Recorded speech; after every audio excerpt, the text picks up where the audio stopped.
I'm Chillmonger. I am gonna do something I don't never do, and that's tag the creators of this comic book.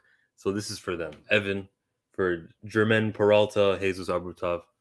Thank you for the experience you just put me through. This was very enjoyable, worth every dollar. The effort and time you put into this, even referencing some of the old stuff from Rise of Black Panther, also written by the same author. The artwork in here, which was so wonderful.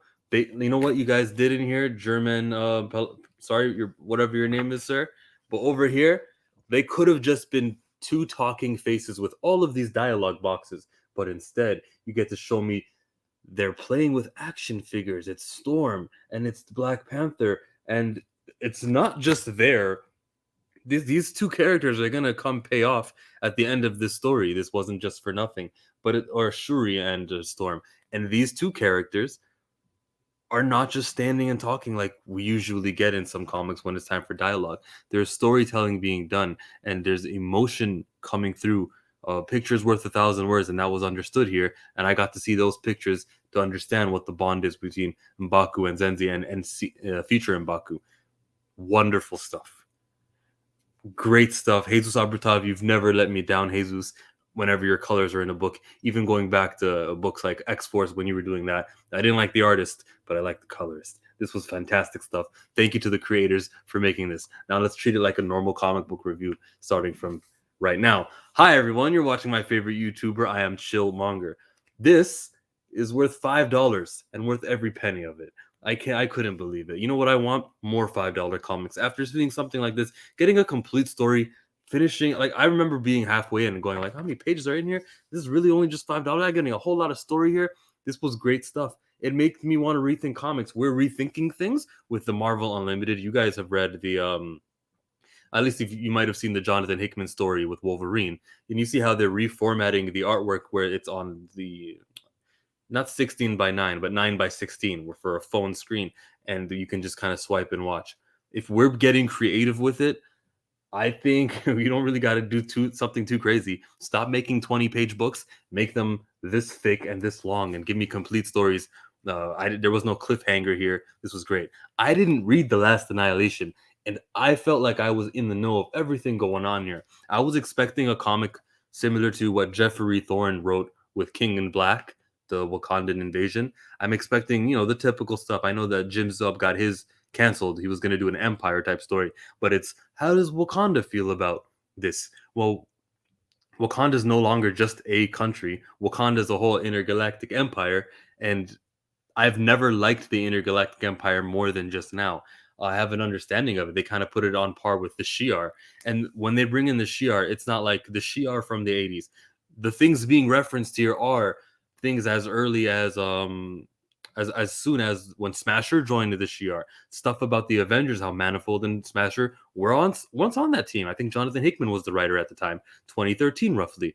And it's not just I remember things from when I was a kid. This was continuity from recent stuff, and that doesn't get done enough. You guys watch Kindred from The Amazing Spider-Man. Go watch the next writers completely forget what's going on with that character. This was continuity the way it's supposed to be done, honoring recent history. It looks like Shuri and Manifold have a thing together. There's a possibility that the issue #1 of Black Panther that John Ridley is supposed to be writing, it got pushed back to November, but it's a possibility where that's where the love, I guess, blossoms from, sprouts from, stems from. Or I never read the issue where Shuri and him are a thing. The entire story was beautiful. The way that Manifold just closes in space so he can get from one to another, that was very much understood. He opened up a library to go talk to this dude about magic, and we know about, well, the vibranium's magic properties, and they referenced it. So that's stuff I remember hearing about during the Doom War story, about how magic and vibranium are linked together. There was a couple of ups and downs. I actually thought they were going to lose. But what M'Baku suggested was, we're going to use the same technology that they used on us, except the Shi'ar kind of hated it at the time. But if you reverse it, I don't know. The light went from purple to green, so everything was better off, and they saved the day. Spoilers: they saved everything from annihilating everybody. there's 5 planets that the Annihilation Dormammu's people were gonna take over. They at no point in this story belittled what's happening with the Annihilation and what the Guardians are up to. They kept bringing them up. I wish they hadn't have stopped and had like a post fight. You see right here how they're just kind of okay. We're at the table. Uh, War's not over. Remember, the universe is on the line. There is no time to be sitting down. Plus, when the universe is on the line, get all hands on deck. They just sent well, you know what? No, never mind. The team they sent was necessary because they did need Storm and T'Challa to be back home for solving problems. Storm had a mask over her face, I guess, because she's in space. Remember, she can make her own atmosphere. But then again, if she's hit really hard, what happens? Yeah, so yeah, maybe she should have that as a backup. So that's why we wear seatbelts, everybody. That's a controversial topic these days, guys. What if you would get if everyone didn't get the shots? What if no one got the seatbelts? You guys know what I'm talking about. If you're on the internet, that's the debate. Um, it closes out with T'Challa promoting M'Baku. What's his official title here? He is called. I don't think there is an official title. My regent. Be my regent, he says. Yeah, sure. This guy deserves it. I like his weaponry and especially the way it was drawn. I'm a big fan of this comic book, so you guys should all buy it, even though I kind of spoiled it. You should all purchase this comic and see exactly how they got from point A to point B. The Storm and T'Challa stuff coming in, that was just like the icing on the cake. This was a character I never cared about, M'Baku, future M'Baku from the warp hole from 2,000 years in that M'Baku.